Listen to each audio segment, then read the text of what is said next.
tema del dólar y lo que estaba pasando con el dólar. Entrevistamos a los banqueros, entrevistamos especialistas sobre el tema, entrevistamos a la gente del Banco Central, tanto a don Juan Félix Delgado, gerente, como a don Rodrigo Bolaño, su presidente ejecutivo, reiterando nuestra preocupación de que se estaban dando movimientos que por lo menos podrían ser muy bruscos, violentos, que podrían hacernos temer algo mayor y más serio.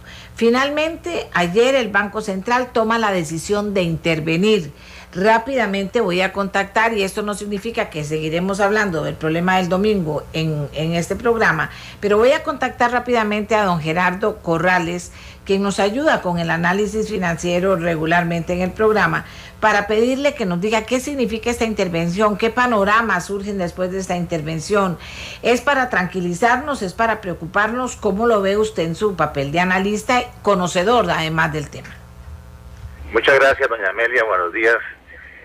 Yo diría que la decisión que tomó ayer la Junta Directiva del Banco Central, en el sentido de hacer público que intervendrán en el mercado cambiario durante las sesiones diarias para evitar, como dicen ellos en su comunicado, fluctuaciones violentas del tipo de cambio, pues me parece que es una medida tranquilizante, es una medida que genera confianza, es una medida en donde abiertamente la Junta Directiva del Banco Central manifiesta que tiene las reservas monetarias suficientes para evitar este tipo de fluctuaciones que afectan los precios de los bienes y servicios, afectan los ingresos de los agentes económicos y afectan también los gastos de otros agentes económicos.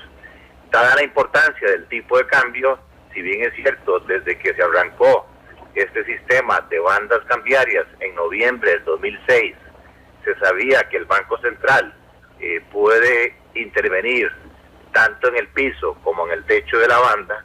También era conocido de que durante el día, lo que se llama movimientos intrabanda, el Banco Central podía vender dólares si es que el tipo de cambio estaba subiendo rápidamente, o podía comprar dólares si el tipo de cambio estaba cayendo rápidamente.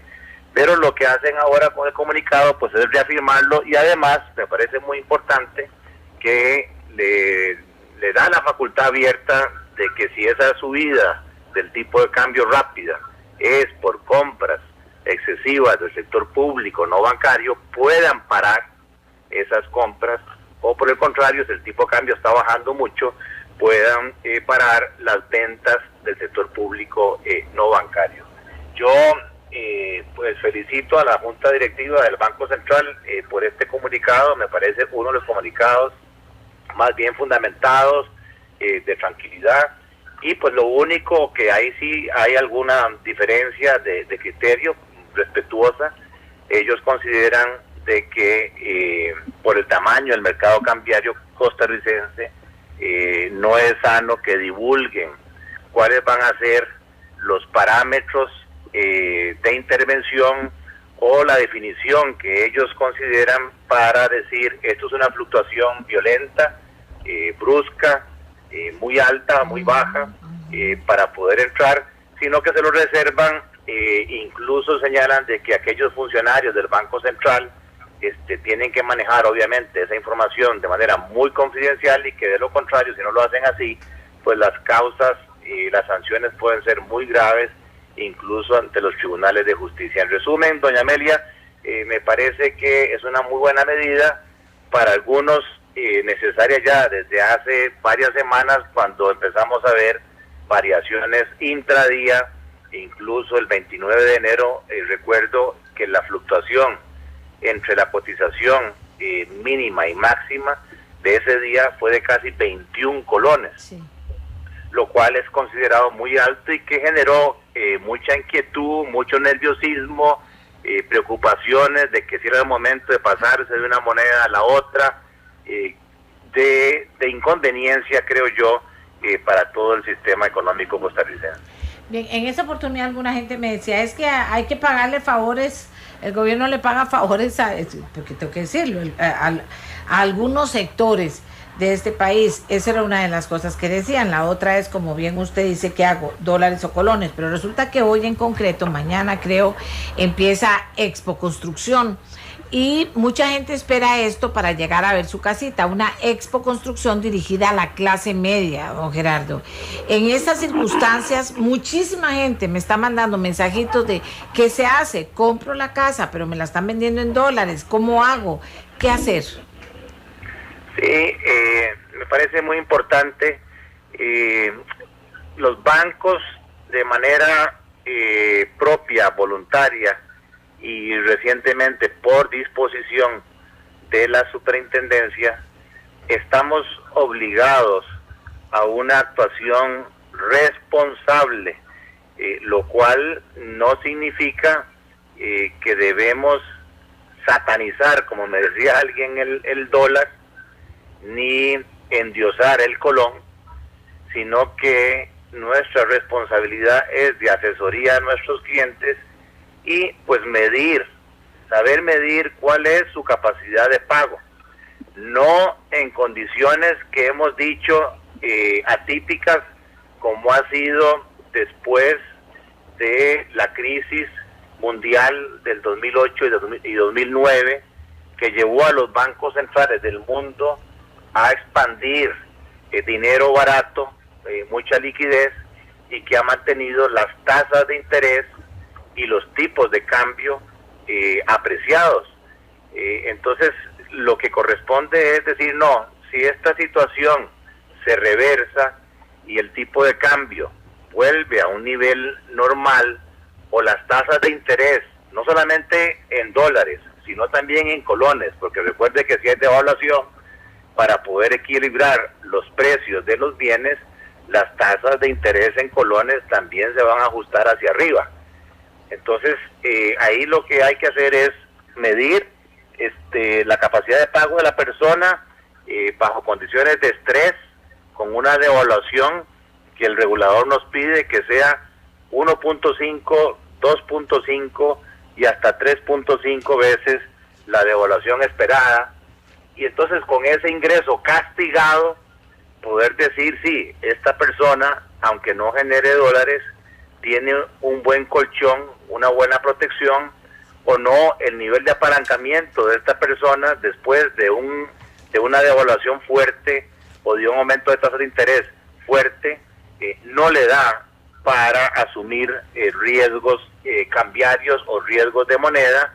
Por lo tanto le corresponde financiarse en colones, y claro está, al hacerlo en colones, el valor de la vivienda a la que puede optar es mucho más baja que el valor de la vivienda en dólares, por la diferencia de tasas de interés que existen. Entonces, siendo un tema técnico, siendo un tema numérico, a mí me parece que las personas deben ir a estas ferias y pedir asesoría. O sea, lo mínimo que los banqueros podemos hacer es sentarnos con nuestros clientes y hacerle el análisis, pedirle información de sus ingresos, sus gastos, y darle la mejor recomendación en cuanto al valor de la casa, en cuanto al nivel máximo de endeudamiento, en cuanto a la moneda en la cual debería tomar sus deudas.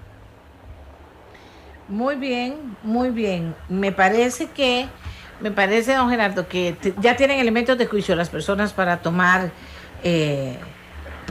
sus decisiones. Eso de no satanizar el dólar y no endiosar el colón, es toda una frase, ¿verdad? Es toda una frase, porque nosotros a la final no sabemos, como política de gobierno, qué es lo que se pretende en Costa Rica a la final, al dolarizarnos, no dolarizarnos, qué papel juega el dólar. Yo insisto mucho en que la gente sigue cobrando en dólares cuando tal vez les quedaría mejor cobrar alquileres en colones. O sea, todo ese tipo de cosas que se están dando, que yo no sé si yo exagero o si creo que debería revisarse un poco, don Gerardo, y no dejarlo solo al mercado. Sí, me parece importante. El mercado por sí solo, y se ha demostrado en el mundo, pues no funciona, y en las economías de mayor libertad económica, es acostumbrado o es normal que en algún momento las autoridades intervengan para evitar fluctuaciones propiciadas por especuladores, sin que esto signifique de que se elimina las fuerzas de oferta y demanda. Y el otro elemento que quería mencionar, y creo importante a propósito del periodo de elecciones en que estamos, en otros países se ha incorporado dentro de la planificación nacional, dentro del modelo de planificación nacional, la educación financiera. Sí. A mí me parece fundamental que nuestros jóvenes, desde las escuelas, desde los colegios, empiecen a recibir este tipo de capacitaciones de conceptos técnicos de lo que son ingresos, lo que son gastos, porque con independencia de que la persona a futuro llegue a ser médico, llegue a ser abogado, llegue a ser informático, operador industrial, lo que quiera, siempre va a tener esos temas en su vida cotidiana, de presupuestos, de tipos de cambio, y pues hay fórmulas, matemática financiera, que si la persona las maneja, puede saber a qué equivale una tasa de interés en dólares medida en moneda local, y a partir de qué momento tiene sentido hacer una conversión de una moneda a otra. Claro. Creo que eso es fundamental y que ya en otros países se hace, y es una ventaja para los muchachos, y es una actuación, creo yo, responsable de los intermediarios, el poder capacitar y el poder dar información transparente para que nuestros clientes puedan ser, entre comillas, más longevos en el tiempo. Muchísimas gracias a don Gerardo Corrales, él es vicepresidente de Bacredomatic, pero además nos ha acompañado por muchísimos años en el análisis económico y financiero. Yo le agradezco que aporte en este momento que el Banco Central tome esa decisión para que usted, amiga y amigos, si necesita tener bien clara la situación, nosotros le podamos haber ayudado a hacerlo.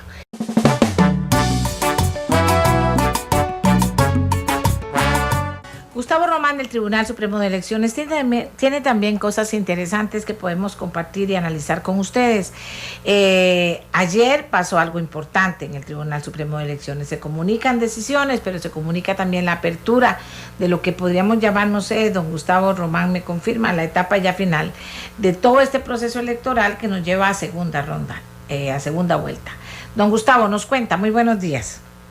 Muy buenos días, doña Amelia, muy buenos días a su audiencia. Sí, efectivamente, ayer el Tribunal Supremo de Elecciones, luego de haber concluido el escrutinio de toda la papeleta presidencial, ordenó la realización de la segunda vuelta. Se confirmó el supuesto que establece la Constitución, que es que ningún partido alcance el 40% de los votos válidamente emitidos, y pues se informaron las reglas básicas que van a regir durante estos 2 meses de campaña que nos restan. Además de eso, inició el escrutinio de la papeleta diputadil, que al día de ayer ya llevaba el 35% de las juntas receptoras de San José escrutadas. Bien, eso nos lleva a tener ya clarísima la integración de la nueva Asamblea Legislativa. Bueno, al menos de San José ya va quedando más clara. Podremos tenerla clara hasta que termine todo el escrutinio de la papeleta diputadil, porque le apunto algo, doña Amelia, que es muy importante. Hay algunos medios de comunicación que han hecho proyecciones sobre cómo podría quedar integrada la Asamblea Legislativa, pero lo han hecho sobre la base de los resultados provisionales que el Tribunal Supremo de Elecciones compartió a través de su página web. Estos nada más incluyen el 80% de las juntas receptoras de votos. Es decir, hay un 20% de las juntas receptoras de votos que no fueron procesados los mensajes durante el sistema de transmisión de datos porque venían con algún error, y entonces ese 20% bien podría modificar algunas de esas proyecciones. Ahora, don Gustavo, decisiones se tomaron en relación a las encuestas. Sí, señora, efectivamente. Que tienen que ver estrictamente con esta segunda vuelta. Sí, Okay. Sí. Vamos a ver, hay la atención a un interés ciudadano y también de los medios de comunicación, apuntando al papel tan relevante que juegan las encuestas en nuestros procesos electorales. No así en otros países, pero en nuestros procesos electorales sí, por razones lamentables contra las que está el tribunal, como las que tienen que ver con los bonos de deuda política, pero bueno, eso es harina de otro costal. Lo cierto es que los bonos de deuda política en Costa Rica las encuestas determinan muchas cosas, entre ellas incluso el financiamiento. Y por esa razón hay un interés aún mayor en que haya transparencia y claridad respecto de qué peso debe dársele a cada estudio de opinión que se difunde. No hay ninguna limitación aquí, doña Amelia, a la libertad de expresión ni a la libertad de empresa. Las casas encuestadoras pueden seguir difundiendo y haciendo las encuestas según sus propios parámetros metodológicos. Los medios de comunicación pueden seguirlas contratando con las empresas y difundiéndolas según su criterio. Lo único que el tribunal les está ordenando a partir de ahora es que el día que la publiquen en el medio de comunicación que sea, nos envíen la ficha técnica de la encuesta para nosotros publicarla en nuestro sitio web con toda claridad y que la gente tenga acceso a esa información. Ok. ¿Alguna otra cosa interesante de rescatar en este momento, don Gustavo? Bueno, que empieza nuevamente la veda publicitaria gubernamental, es decir, a partir de este momento ya no se puede publicitar obra pública realizada por ninguna institución ni por el gobierno central, por supuesto. Esto es una medida que busca que el partido de gobierno no se vea beneficiado con este tipo de publicidad en la que se invierten recursos públicos y pues que estamos nuevamente activando todos los procesos electorales, empezando por el proceso de impresión de papeletas que está empezando mañana. Muy bien. ¿Usted no está preocupado en lo personal por nada extraordinario? Pues yo espero que los costarricenses aprovechemos. Esta es la segunda ocasión en la que tendremos segunda vuelta en la historia. Fíjese, doña Amelia, que esta figura existe en Costa Rica desde 1926 y en 1932 debimos haber tenido una, pero arreglos entre las élites políticas impidieron que la tuviéramos en 1932 y los costarricenses se quedaron sin el derecho de escoger ellos mismos a su presidente. Algo similar había pasado en 1913 también, cuando quedó electo don Alfredo González Flores. Así que lo que está de fondo detrás de este instituto de la segunda ronda es que nosotros tenemos por nosotros mismos, cada elector, el derecho de escoger a nuestro presidente y necesitamos que sea un presidente con una legitimidad robusta, con un apoyo amplio de la población. Eso es importante para todos, eso nos conviene a todos. De modo que es valioso que participemos el próximo 6 de abril. Perfecto, muchísimas gracias a don Gustavo Román del Tribunal Supremo de Elecciones. Señores, así están las cosas. El tema de las encuestas, pues sin duda alguna aporta algo diferente en relación al pasado, a la primera parte de toda esta etapa de elección presidencial, de la que vamos a tratar de hablar con alguna de las casas encuestadoras. Hacemos una pausa y ya regresamos. Nuestra voz latido, nuestra voz que inspira, nuestra voz sentido. Muchas gracias. Tenemos a Esteban Álvarez de la Sid Gallup para que nos dé la reacción de esa casa encuestadora sobre la decisión del Tribunal Supremo de Elecciones de que ellos compartan pues la ficha técnica con la que van a trabajar con el tribunal en este periodo electoral en el que estamos inmersos de segunda vuelta. ¿Conoce la decisión, don Esteban? ¿Qué piensa la Sid Gallup? Claro que sí, doña Amelia. En realidad estamos muy de acuerdo con el planteamiento del Tribunal Supremo de Elecciones. No significa ningún cambio para nosotros actualmente, no hay ningún impacto porque nosotros ya presentamos la ficha metodológica a todos los medios a los que les damos nuestros estudios. Grupo Repretel es uno de ellos también. Estamos de acuerdo con cualquier tipo de armonización de estándares de calidad, siempre y cuando sean hacia arriba, sean por mejorar. Nosotros como empresa líder en el mercado, nos interesa que otras empresas también suministren esa información y nos permitan favorecer al fin y al cabo a la ciudadanía, a la sociedad civil, con los estándares que ya utilizamos. Perfecto. ¿Qué cree usted que va a aportarle a los costarricenses esta decisión? El impacto, no estoy tan seguro cuál puede llegar a ser, porque evidentemente los estudios son estudios complejos hasta cierto punto, pero lo que va a permitir, y eso es de seguro, es que la ciudadanía sepa que esa información se suministró. Entonces no haya una nebulosa, un área gris pensando que un estudio se hizo sin fundamento, sino que efectivamente el tribunal tenga el respaldo para decir: tenemos las fichas metodológicas de todos los estudios presentados. Ok, muy bien, amigos y amigas, una primera reacción a esta decisión de del Tribunal Supremo de Elecciones, que nos la da la CID Gallup en la persona de don Esteban Álvarez. Estamos a pocos minutos ya de terminar el programa. ¿Pudimos contactar alguna otra casa encuestadora? Ya la tenemos. ¿A quién tenemos? A la gente de Unimer, a don Carlos. Muchísimas gracias. Don Carlos Paniagua de Unimer, muy buenos días. Don Carlos, qué dicha hablar con usted. Vamos a ver, el Tribunal Supremo de Elecciones habla del tema de un material técnico que deberán ustedes entregarles a ellos. ¿Cómo valora usted esta petición del tribunal y cómo valora el impacto que a la final pueda tener en el proceso electoral? Bueno, me encanta oír eso, totalmente satisfecho. En realidad es una disposición que ya el tribunal tiene. Cuando una empresa se inscribe para participar en el proceso electoral, debe explicar cómo va a hacer los trabajos. Y luego, cada vez que hace un estudio, debe guardar esa ficha técnica. En el caso nuestro, siempre, no hay ninguna excepción, se publica en cada número que se entrega a través del periódico La Nación. De tal forma que esto lo que viene a hacer es que todas las fichas técnicas de todas las encuestas que se publican en otros medios, pues también tengan las fichas técnicas, y de esa forma es posible determinar las diferencias entre lo que publica Unimer, por ejemplo, y lo que publican otras empresas. Claro. Lo más importante, sin embargo, es que el tribunal participe en esto, porque sería una posibilidad de que el público comprenda y se preocupe más y se informe más y trate de comprender efectivamente para qué sirven las encuestas, cómo utilizarlas, cómo interpretarlas y cómo darle seguimiento para que puedan determinar si realmente cumple una función adecuada o no. Ahora, don Carlos, ¿para qué usted cree que sirven las encuestas?